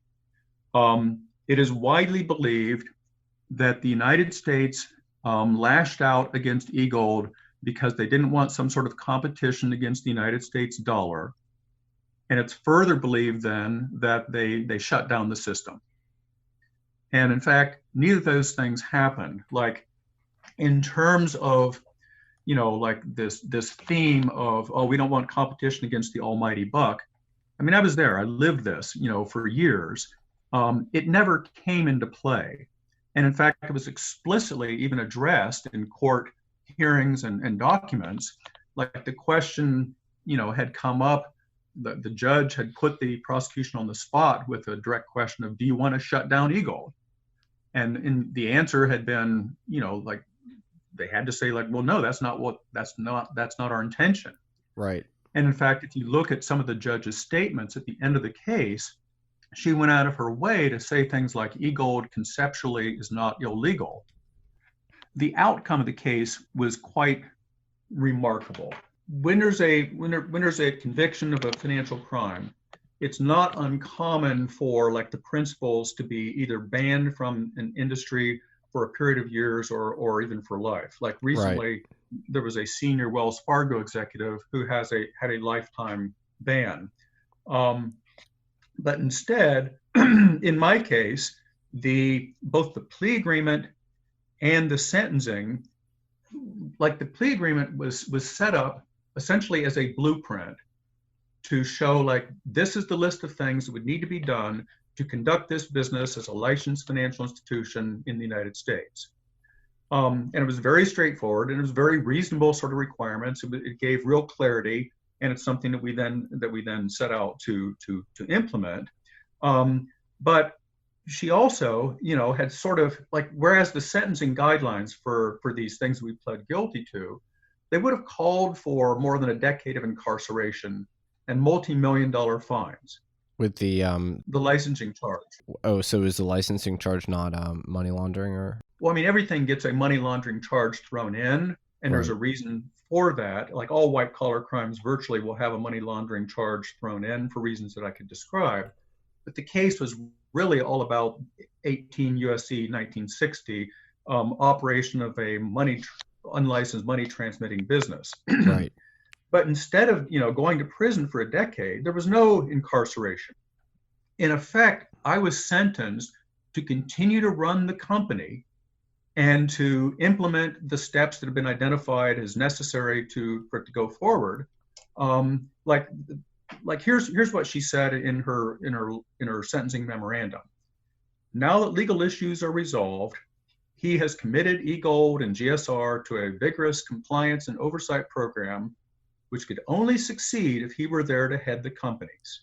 Right. Since there's no reason to shut down e-gold and GNSR, and every reason to have them come into legal compliance, a sentence of incarceration for Dr. Jackson would be counterproductive. That's a rather remarkable thing. I'm unaware of any other case where, where somebody is sentenced to continue to run a company. And like the unfortunate fact though was there was a catch-22. that I don't think the judge, was aware of. But the fact was that, having pled guilty to this automatically made us unlicensable. Unlicensable from the MSB perspective? Yes, because the way this works, and we didn't really understand it well until the court case. We didn't realize, and we should have, but we didn't. We didn't have good legal advice. We didn't understand the importance that MSBs are regulated by the states. And in particular, a thing that we didn't understand was that the only way, practically speaking, to know if you are a money transmitting business is to approach every jurisdiction where you might have customers and seek a determination as to whether licensing is required. Right. And so, and in relation to that, like in later years, we did in fact have a sort of we'd subsidized, when it was clear that we couldn't come back up and operate, we'd gone back to the drawing board, we redid everything to both upgrade the tech to something infinitely scalable, but also especially to integrate all of these compliance and other safeguards. And we had licensed that to a third party in the United States, conditional on them raising adequate capital to operate. And they then approached 36 states with the e-gold business model, and received either a determination that license wasn't required or received licenses about half and half. Sure. And so, it was fully possible to do this. It just wasn't possible for us to do it. And it was strictly because of, having pled guilty to a financial crime. Like many of the state regulators have discretion on a wide variety of things where they can sort of waive certain disqualifying things. Like if I'd merely murdered somebody, I might have been able to get licensed. But the thing that they had no power to waive, especially in the state of Florida, was having pled guilty to operation of an unlicensed money transmitting business. And in the Wired story, it was mentioned, I believe, that the requirements for money transmitting businesses became more onerous in the wake of 9/11 and the Patriot Act. Is that something that you would describe as accurate? I don't know how onerous. I think they're actually pretty reasonable requirements. So even though you ultimately were basically shafted by the system, you still feel that it's reasonable. Yeah, because they're the same sort of things that protect you from abuse, which also then preserve the reputation and integrity of the system. And so, I wish I'd succeeded in implementing those measures considerably earlier. And in fact, we had, first, established sort of a design and requirements for a very interesting federated identity type of a, combination of identity verification and so forth as early as 2000. But we weren't very well capitalized, and we were in a mode where too often, we're sort of combating whatever the mortal threat du jour is, whatever attack we're under that could put us out of business. And it was hard to marshal the resources, to put that plan into action. So there was like 3 different times in the course of 5 years where we had sort of refined those requirements. It was called valid user. And we'd finally gotten to the point in 2005 where it was really slick requirements, and we were approaching contractors. There was an IT firm in India that was, really excellent at creating like bank software and so forth. So we were finally going to contract with them to get that thing done, and that's the money that was seized. That's so interesting. Yeah, and we'd even petition them, like, dudes, we're a few days from pulling the trigger on this thing that I think you would like very much, in terms of us, conforming to what we think the United States likes. And, basically the particular counterparty from the government in that one basically said words to the effect of, well, I'll be damned, if we're going to give you the money to build a, compliant system, which seems, a little bit perverse. Yeah, yeah. So one thing I was curious about was, e-gold's story is somewhat intertwined with Liberty Reserve, and they're often discussed in the same breath now with in the historical record. I don't think we should be. Yeah, that's what I was going to ask. Basically, you probably view them as very distinct in their intentions and motives. Absolutely. I mean, because we knew those people, and they had been trouble when they were involved with eGold. They had one or more exchange services. It finally got to the point where we expelled them from the system. And it was clear to us that as we got better and better at sort of banishing, like identifying and banishing categories of bad actors, that their business model was essentially to create a system to welcome them into theirs. Like they seem to build on the people that we managed to expel from eGold. So I guess something people don't know is that, as you say, the founders of Liberty Reserve had been running a third-party exchange for eGold. So I guess you kicked them out, and then at that point, they created a somewhat similar system, but with virtually no restriction on usage types, no KYC or AML, and I guess the Liberty Reserve story ends in a much much worse way for the founders, in that the founder of Liberty Reserve is serving out a 20-year jail sentence now. Yes. Well, and I think it's to the credit of the justice system, that although there's things that made me unhappy, obviously in our case, nevertheless, you do have judges who are good judges of character, like who will, despite sometimes the impediments to understanding what's really going on, they can still pretty much divine oftentimes if who the bad guys are. And I guess the fact that you had been proactively surveilling the system and collaborating with law enforcement was kind of testament to the fact that you did not intend eGold as a money laundering service. That's correct. I mean, and she went out of her way to make repeated references that there was not criminal intent.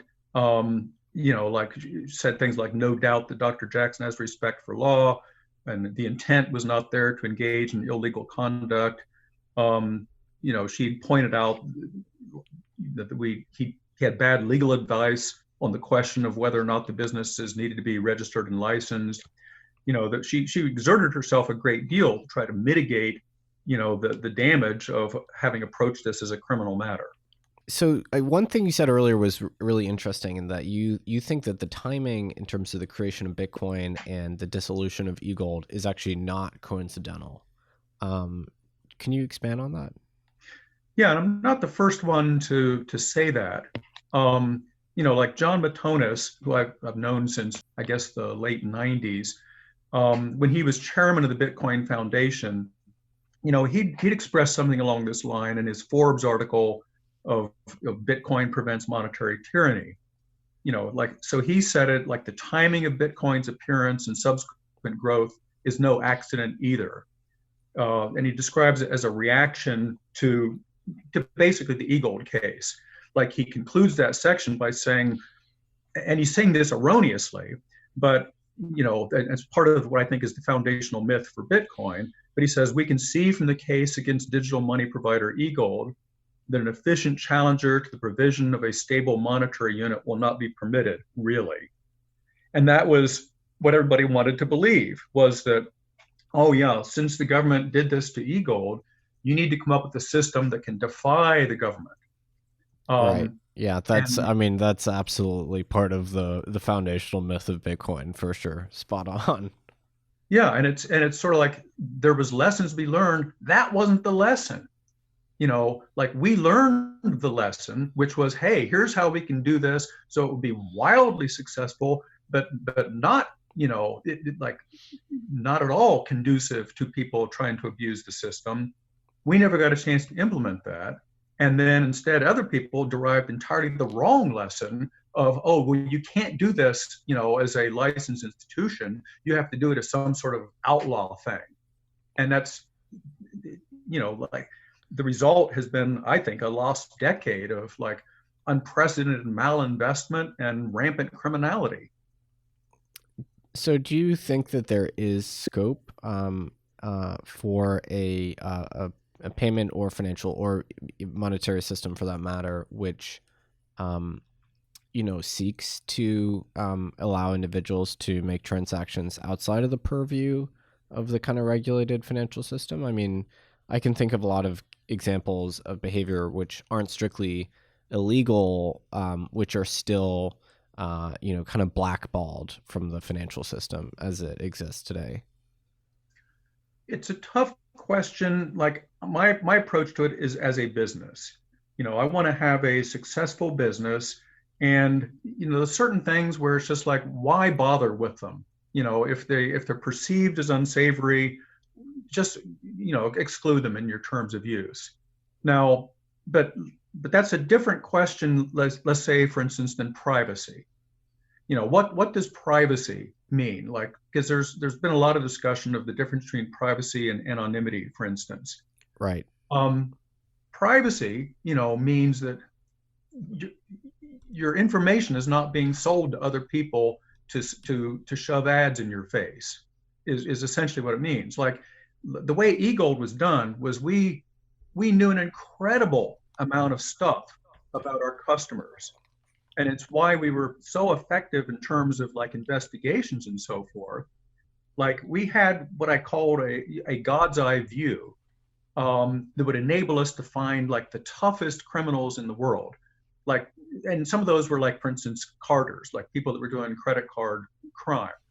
Yeah. Where all of these guys, they had bank accounts, they had credit card accounts, they had PayPal, they used money transmitting services like Western Union.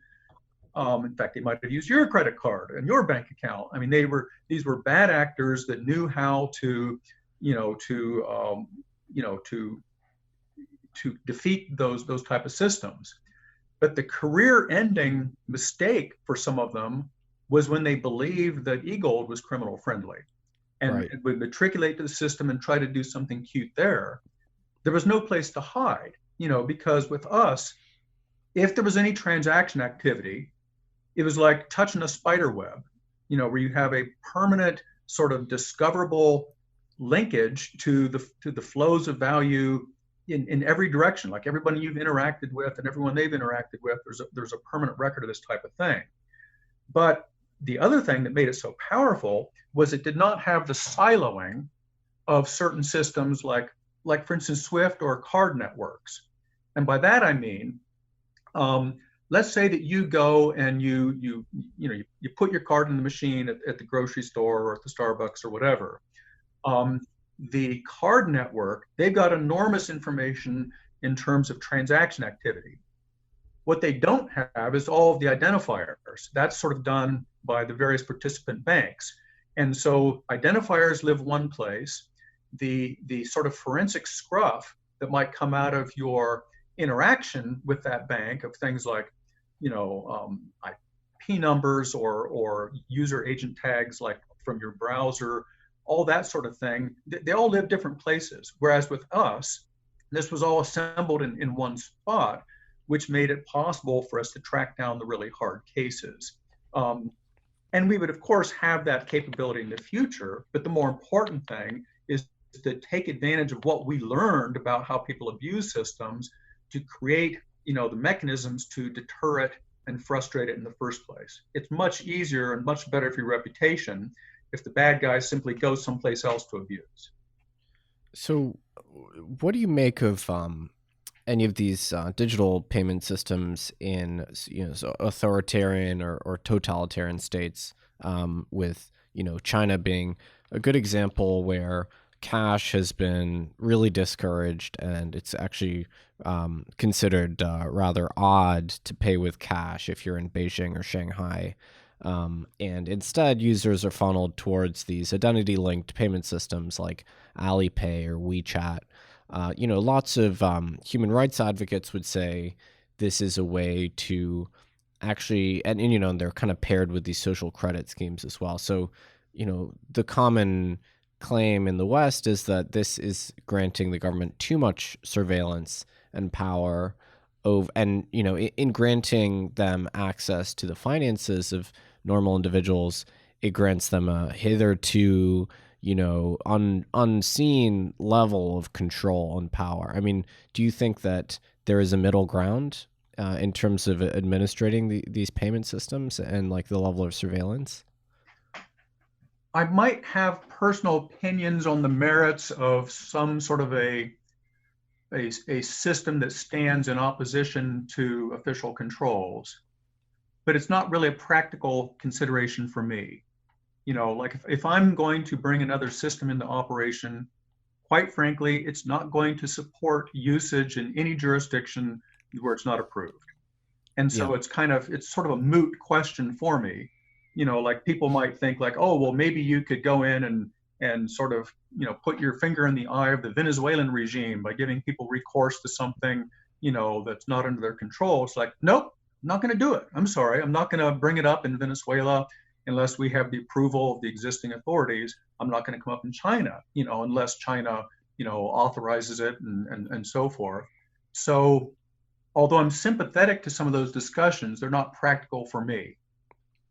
Understood.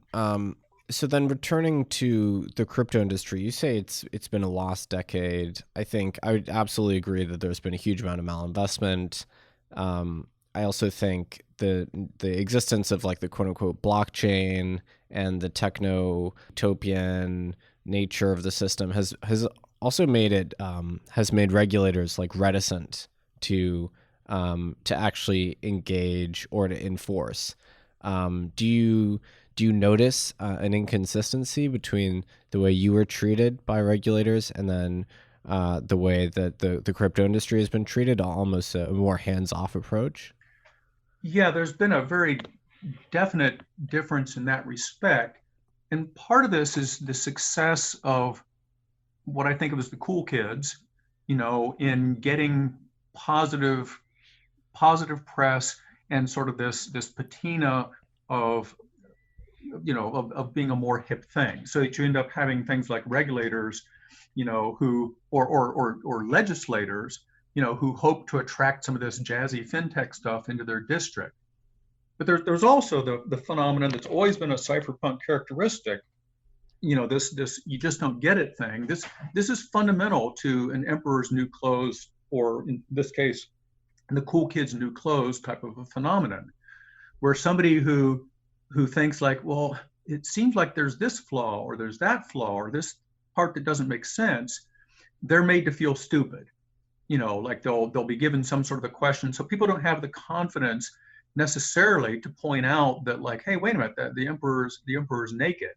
And this especially would be the case in terms of making a monkey of legislators and things like congressional hearings and so forth, where you can sort of target the pitch to like in the area of anonymity, where in some venues that they're not looking at, you'll point out how you're hardening the anonymity and so forth. But when you talk to the legislator, you're emphasizing, this transparency and openness, and everybody can see it. And it's like, it's nonsense, but they don't know enough. It's like, it's not their day job, to truly have the expertise to be able to drill down on this sort of thing. Plus, there's this phenomenon that once the casino got underway, that is, once people started to bid up cryptocurrencies, this was judged to be sort of an indication of validity or of success. Right. Like there was the precise thing, and sort of the analogous thing that had happened back during the dot-com bubble, and it's still present to a significant degree, is that there's some entities that are really good at raising money, and that's treated as sort of an indicator of business success. But that's not an indicator of business success. It's if you have a sustainably profitable business model, that's what business success is. But the analogy here in the crypto world has been, well, if it gets bid up and if there's smart money coming into play and so forth, like all these people can't be wrong. And the very fact that it's being bid up to $10,000, $20,000 per BTC, is some sort of an indication of success. I simply disagree. Like, if anything, the efficiency of payments went the wrong direction. And so I feel like that's what I mean when I talk about a sort of a lost decade, where we were on the verge of a breakout in 2005, 2006. I think when we walk back in, I think there's a reasonable likelihood that our emergence would be the thing that would cause this thing to collapse. So that's pretty interesting, because I kind of maybe naively figured that you share a lot of goals with, call them the crypto enthusiasts, or even just to be more narrow about it, with Bitcoiners, because your critiques of the monetary system are definitely shared by Bitcoiners, I would say. So I kind of figured that you would see maybe some of the value in what's been built in the crypto system. Well, and don't get me wrong. I mean, there are some of the people from that community that I truly admire. Like I regard Phil Zimmerman, as having been a genuine hero that took, great risk to bring strong cryptography to the world. Right. But it's when you get into the monetary and payments area where I feel like things are all wet, and I always have. Like, as far back as, like, I did a talk in London in 2001 that was in reaction, to, for instance, what I regarded as the monetary errors, of the community. The idea that scarcity of a unit is sufficient, for it to be accorded value. Oh, that's fascinating. So this idea actually predated Bitcoin, I guess, that you could create a native internet digital cash pegged to nothing, and it would just spontaneously acquire value. Oh yeah, I mean, that was pervasive at the time. Let me pull up this, and part of it was, we tried to hire one of the really, gifted cypherpunks to be our chief technology officer, and so I got a lot of discussion, of that gave me an insight that people in the crypto community felt like the original flavor of DigiCash had been a successful proof of concept. The original flavor of DigiCash, which was called, I think, Cyberbucks. In other words, it was an unbacked kind of a thing. And at least between the cypherpunks, they took, a lot of pleasure, and they thought it was really neat to sort of click this back and forth to each other. And they regarded that as success. And so that there was still that belief that scarcity, like the talk I'd done was e-currency, is it about technology? And it was specifically addressing that, where I indicated that cypherpunk conventional wisdom was that money equals digital information or numbers that are money, and that scarcity equals value, and that superior currency just meant superior technology for transferring the bits. That was what I felt like, was a pervasive attitude at the time. And so, yeah. Well, it's still pervasive, right? I mean, it's been 20 years, and that's the orthodox view, I would say, in crypto land. Yeah. Well, I've always differed from that in terms of my focus is on monetary liability. When I think of a currency, it's in terms of the balance sheet and how strong that balance sheet is. And where the rubber meets the road is, let's talk about, like, if there's a fluctuation in demand for a particular medium. If it's an unbacked cryptocurrency and there's a decline in demand, that can only adjust by having a decline in its value. So right. Like its price, its exchange rate drops. And in fact, if there was a sufficient, collapse in demand or a panic or something the equivalent of a run, there's nothing to keep it from going to zero. Yeah. Whereas with eGold, if there was a decline in demand or a run or any of those type of things that would happen, the value of eGold did not deviate. It continued to closely or practically, to perfectly track the value of gold. But what happened was that the amount in circulation declined. There was an orderly way for it to be redeemed out of circulation, so that it could have gone all the way to zero without anybody, taking any sort of a loss in terms of its relative value compared to gold. Here's a question. So, although you are definitely a skeptic of the crypto industry even before the word cryptocurrency existed, would you concede maybe that some of the externalities of the growth of Bitcoin are potentially good as far as your perspective goes? So, specifically, Bitcoin, its growth has subsidized the creation of ways for individuals to store value in the form of information. So this has become a mainstream idea. And there's lots of interesting new custodial mechanics around that, which exists as a consequence of this. And then the other externality would be just popularizing the notion of a non-sovereign currency, which I think you would align with. So do you consider those to be like potentially positive externalities? No. In terms of increasing awareness of a non-sovereign currency, it's led to a lot of confused discussion and improper reactions on the part of regulators around the world. And so, for instance, there was a time where there's the possibility, let's say that something is going to emerge and becomes a de facto reality, and then there's adjustments that are made as people realize that the existing legislation and so forth didn't really contemplate something like that. And so some appropriate adjustment occurs and so forth. What's happened as a result of all this noise has been that a stampede of sort of ill-conceived regulation around the world, varying from a ban on certain things. Like, for instance, it leads to confusion of sloppy words like, oh, well, we don't want to have virtual currency, or where everything is regarded as a cryptocurrency. So I think it's made it much harder to have a reasonable discourse with regulators in many countries, because they group together certain innovations improperly. Like they can't distinguish a crypto from some that is very, that has a high degree of safety and soundness.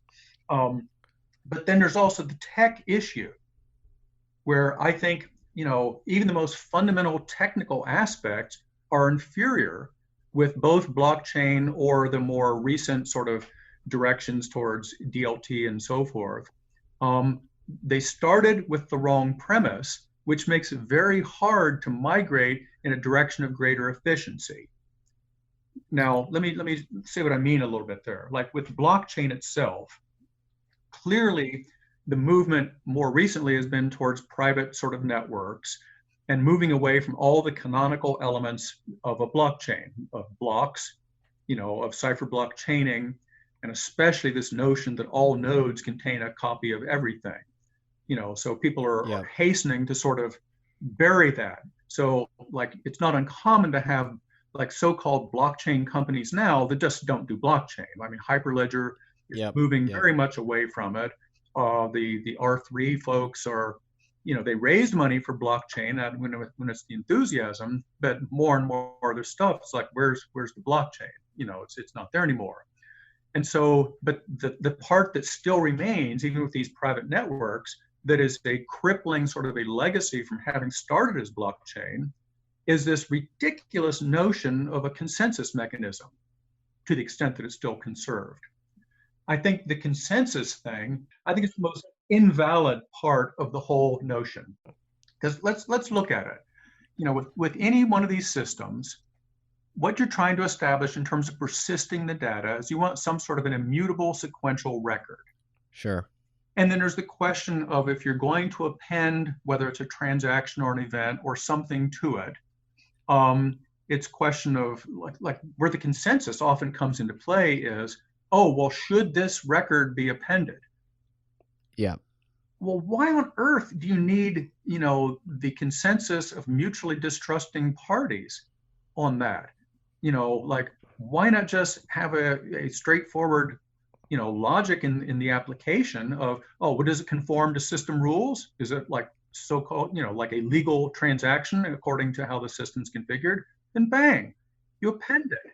I can give you the answer that the crypto folks would say, which is that in a distributed system with no one, quote unquote, in charge, you need to find a way to order transactions and not have lots of reordering, which is why Bitcoin has the proof of work consensus to make it very costly to like interfere with the order of transactions. And the issue there comes down, though, to this fetish of avoiding trusted third parties, which, by the way, fetish or not, that's definitely the reason for it. Yeah. Yeah, but the issue there is like it's twofold. One is, what is it we're so afraid that this third party is going to do? And the other is, aren't there better ways of eliminating the need to trust? Now, in terms of what is it we're afraid they're going to do, the only thing that Satoshi Nakamoto had brought up, if you go back to the introduction of his paper, like the only real world problem that there's even passing reference to is payment repudiation. And it's like, well, that's not due to some technical deficiency of systems. Like credit cards don't have chargebacks because they haven't figured out the tech of how to avoid that. Like, right. No, they do it on purpose. It's part of the business model, since it's a credit-based system, to try to preserve both the processors and some of the member banks from loss. It's just built into it. That's how they designed it to work. But if you're trying to eliminate trust, and this is what we did with our sort of institutional arrangements, we wanted to come up with a roles-based system where it makes it impossible for any single actor, or even sometimes groups of several actors in collusion, to subvert the integrity of the system, or if something were to occur, to profit from that. And so you systematically simply go about looking at, well, what are the various risks? What could go wrong? And of course, the most fundamental core is, how do you make sure that there's not an overissuance of the liabilities relative to the assets? Or how can you be sure that there's not an improper release of assets that would lead to the same sort of an effect? But then you work outward, to look at all the other type of risks, like, for instance, how do you prevent, money from being, coercively sent to the wrong party, all these type of things. And you build sort of business rules, institutional arrangements, and internal controls that systematically address these things. I guess the one response I'd have to that would be, imagine Bitcoin was created by a single node, a single corporate entity, and instead of having proof of work, they just ordered all the transactions on according to like some sort of first seen rule, so everyone could know that there'd be no double spending, and a chaumium bank, I guess. In that case, like the moment that probably the Silk Road happened, that company would have just been shut down. So that would be, my response is, well, if you want to enable, free transactions, like truly free non-state transactions, then you have to make this like very, very considerable trade-off in terms of decentralization and so on. Well, and on this question of centralized versus distributed, like the goal that I try to implement is something that is highly distributed, but centrally administered. In other words, where you have some sort of a party that is responsible, and that's especially desired when something goes wrong, and things always go wrong. Like, for instance, the issue that we briefly mentioned earlier, if somebody loses access to their value, like, for instance, you bobble your means of accessing your an address that you control, who do you turn to? Who's going to help you there? Or if there is some sort of criminal abuse, who's responsible for dealing with it, and so forth. And so, so I see the central administration as being, the person that is responsible for that, whether it's in interfacing with regulators or law enforcement or with customers. But on the other hand, the highly distributed thing, well, everybody makes highly distributed systems these days. Right. The idea that there's some sort of a single point of failure built into mission critical systems, like that's what engineers are all about, is identifying potential single points of failure and avoiding it. It's a red herring, to try to, if anything, the sort of the distributed model of many of the blockchains is sort of a throwback in terms of not being as effective in terms of distributed computing. I mean, just basic architectures, of how you make a high capacity, low latency type of a distributed system. Yeah, I don't think they, strictly speaking, optimize for latency. But yeah, you're absolutely right. But yeah, so I guess my question would be, lots of the current crop of stablecoins, including gold-backed stablecoins, kind of cosmetically resemble what you built with eGold. But I also gather that you don't really like the current instantiation of stablecoins very much. No, even the term to me has certain connotations, like anything that would be content to allow itself, to be thought of as a stable coin is suspect. Now, let me start with sort of the origin of the term. I think stable coin as a term of art came into usage with Tether. Now, Tether's model was to sort of be a way station in the casino, so that, for instance, if somebody has, that's a good way to put it. Yeah. So they feel like they've got a real paper capital gain, but they want to temporarily park it somewhere else. Like ideally, they'd want to turn it into real dollars or something. But the problem with that, of course, is that if you have a capital gain, they might want to try to keep it unreported.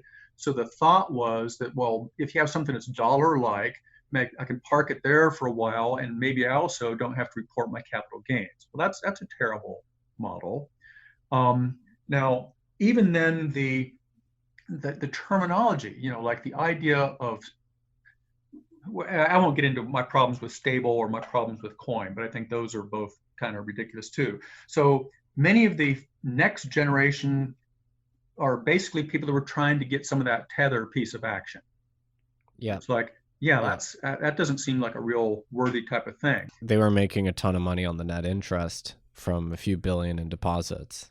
Yeah, so they set out to do something where it's not like a better mousetrap for payments and commerce, but rather it's to have something that's embraced by the various crypto exchanges. And then, as you just made reference to, it becomes a question of business model, where, when you think of, if you're putting together a monetary and payment system, there's essentially three ways that you can generate your revenue. You can do what I think of as the exchange thing, where you're buying and selling your stuff and trying to essentially capture some sort of a spread in doing that. But I feel like that's a risky business to be in. We had experience when we were performing exchange, and I think it's something where the monetary authority would do well to insulate themselves from those risks. But then, as you were describing with Tether, the other way to generate revenue would be from your asset portfolio, from holding interest-bearing type of assets. Well, from my standpoint, if I'm trying to achieve something that offers perfect freedom from default risk, I can't have that. I want to have assets that entail no financial risk, and that means I can't be holding bank deposits or securities and that sort of thing. So the only way that's really left to, that I think is a safe and appropriate way for such a system to generate revenue is through fees, transaction fees, and so forth. But the other thing that so many of the stable coins do is that they're sort of piggybacked on top of one of the public blockchains. Like especially with the ERC20 tokens and so forth that have proliferated. I think there may be more than 100,000 different ones that around at this point that circulate on top of the Ethereum blockchain, where you have a sort of a dependency on the viability of that underlying blockchain. That to me is a single point of failure that's really unattractive.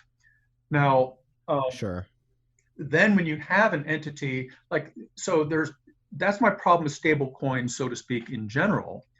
But then, like the one that's really got everybody, like countries and so forth, quaking in their boots, is the prospect of Libra, which people think of as sort of like the mighty beast of stable coins.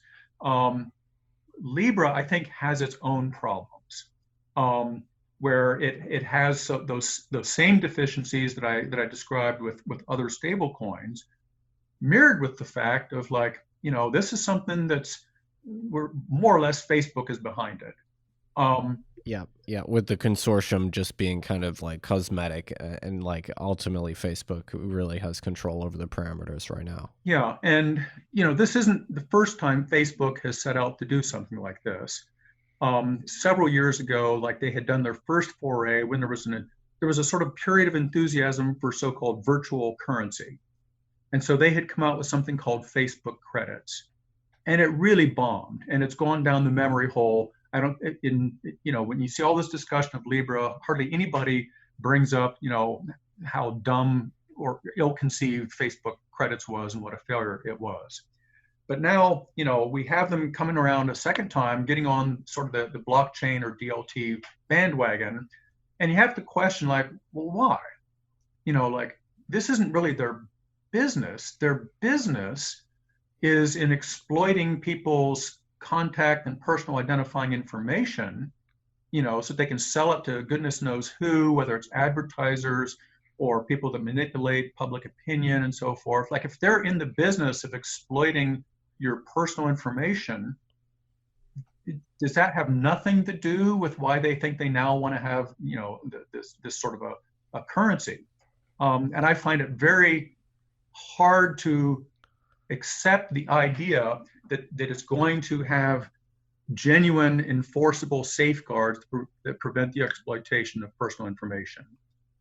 I think I could give you the I'm not an apologist for Libra by any means. I mean, I don't have a Facebook account and I don't like Facebook, but I think I could give you what they might say in response, or at least the rationale for why they want to create Libra, which isn't necessarily so sinister. I mean, basically, I think they are in the business of just monopolizing your attention and keeping you within their silo, which if you look at their acquisitions, they bought Instagram and WhatsApp.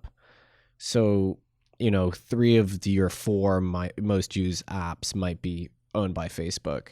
So I think they have a strong incentive to try and keep users within that walled garden, and not just in terms of organizing people's lives, but also being their like central, repository for commercial activity. So, Instagram's actually pretty popular, like shopping, an e-commerce platform. You could imagine how they might integrate Libra into that. And then, now you're indexed to Facebook, not just for your like social activities, but also for your job, like if you're a small scale merchant. So I think it just goes it's part of their trend of just trying to capture and monopolize your attention entirely. Well, and you may be correct. I mean, that's a well-considered view. I can't say that. I think that's perfectly plausible. I hope that I get a chance to compete with them. Yeah. Competition is good, for sure. So on the topic of eGold, one thing I really liked when I was looking into it was the fact that you had these really granular disclosures and high quality data about the nature of the eGold economy, basically. And from what I recall, you actually had audited statements of how much gold you had in reserve as well, right? Yes, we had a terrible time trying to get and retain an auditor. I don't know why it was so hard. We'd approached all the big firms, and it's hard to get an auditor. But the point of the transparency, we did the basic transparency, what we called Examiner, from the very beginning. I mean, as far back as 1996, within a week or so of launch, we had Examiner. And part of the idea of that was to make the system very easy to audit. Like the hope, especially as we got up to around 2000, was that we would have more financial institutions participating. And so, including some of the ones who might store gold at the same facilities that we did. So what we wanted to have was, as like in the later versions of Examiner, like by the turn of the century, you could drill down to the particular bar so that you would see the distinctive serial numbers, bar markings, and so forth. Yeah, yeah. I found an archive screenshot of it with all the different good delivery bars iterated and laid out. And the idea of that, in addition to just general transparency, was that let's say that we had a bank that stores at the same facility. We wanted to give them the right to go in on demand and have the repository tear down the stack and produce that bar. I mean, that is the most airtight kind of a spot check to reinforce conventional audit that I think could be imaginable. So that was part of the logic. And then the other of like the detailed breakdown of usage was to partly to just, give third party, like it gave the ability of metrics from third parties that could discover interesting things about the system. Yeah, I loved that actually. I wonder if you still have the data. So in fact I started a blockchain analytics company called Coinmetrics, which had this exact same idea. Like there's interesting potentially economic data that we can extract from the ledger. If I had been around in 1996, I might have tried to do the same thing for eGold, just because I find it absolutely fascinating to have transparency in a monetary system. It kind of gives you the ability to evaluate its traits and its characteristics just as an outsider. So I thought that was so cool that you had that way back in the day. And there were some third parties that would like set up an algorithm to like do a capture of the data, like every 10 minutes or every half hour, so that they could do their own sort of analyses. These days, although the data still exists, it's not mounted on a database where I'd be able to access it. And when I need to see historic information, I just go to archive.org and pull up whatever snapshots they happen to have captured. Okay, so there is still some on there. Yeah. Do you know off the top of your head what the peak kind of monetary base of eGold was, and the kind of the peak 1 year turnover in terms of transactional usage was? Yes, as of 2006, we had just passed the official gold reserves backing either the Canadian dollar or the Mexican peso. We'd gotten up to 3.6 metric tons. At that point, the turnover, like our velocity year in and year out, tended to be in the mid 30s. In other words, where the entire money supply would turn over more than 30 times per year. And around the time that the Secret Service had impacted the system so badly, our annual turnover, that is like the volume of transactions, was 3 billion US equivalent. What's interesting is I just ran those stats on the most popular stablecoin systems in operation, because you can just, take the data off the ledger, and they all have a velocity in about the 30 to 50 range. So it's interesting that across decades, these systems sort of end up having similar characteristics. Mm-hmm. Although I think it's hard to compare apples to apples, just from the standpoint that so much of the usage now is simply for speculative trading of, like trying to capture when these things go up and down. Yeah, that's fair. Yeah, and the stable coins in practice are used for settling payments between exchanges for the most part. Yes. You have the honor of having created probably the first widely used internet currency, I think. DigiCash didn't really have much usage, and you preceded PayPal, right? That's correct. Yeah. I mean, at the time we were coming up, like we started with less than a million in terms of capital, and most of that came out of my pocket. Concurrent with our first years, more than 300 million had gone into all sorts of payment schemes. There was things like beans and flues, Peppercoin. eBay had its own thing called BillPoint. Citibank had something called See2It. I mean, there was a lot of these things, but by the fall of 2000, by around November, we were processing a greater volume of transactions every month than all of those others combined had done cumulatively. I mean, that was just crazy. Like there was one called Cybercash, which had a thing, which I think they called Cybercoin, where many, many millions went into it. And when it was defunct, they sort of joked that like the half dozen people who tried it really thought it was grand. So here's maybe a parting question. So knowing, if in 1996 you had known that this would end in such difficult circumstances, in 2008, or I guess it ended slowly between 2008 and 2013, would you do it again? Yeah, but I'd do it smarter. I mean, that's the problem with, sort of counterfactual, replaying history. If only I knew then what I know now. Yeah. Yeah, I'd have certainly done it, but I would have done it smarter. I would have, conserved the good parts, because there was a number of good parts, but I would have avoided, the naive things that ended up, leading to the destruction of the system. And where can people follow you now? Where would you direct people to follow your work? I'm sort of in stealth mode at the moment. Like the new company that we're developing, again, like I described, it sort of implements the lessons learned, but it also extends beyond just the P2P sort of RTGS platform that we had before to have a much more sophisticated way of interacting with the banking system. And so for fear of divulging what amounts to secret sauce, we're just not maintaining a public presence.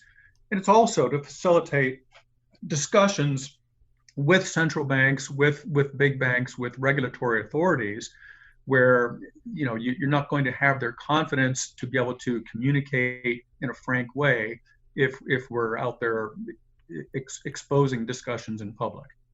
Okay, well, so most people will direct listeners to maybe their Twitter profile, but I guess you don't have one, so we can leave it at that. Yeah, I'm afraid I'm pretty stealthy. I mean, there is contact information on bettermoney.com that's still. That's how I found you. Oh, very good. Well, Douglas, this has been an absolute pleasure. Thank you so much. I learned a ton, and I think this is going to be a really useful, just historical resource. So thank you. And thank you, Nick. I really enjoyed it.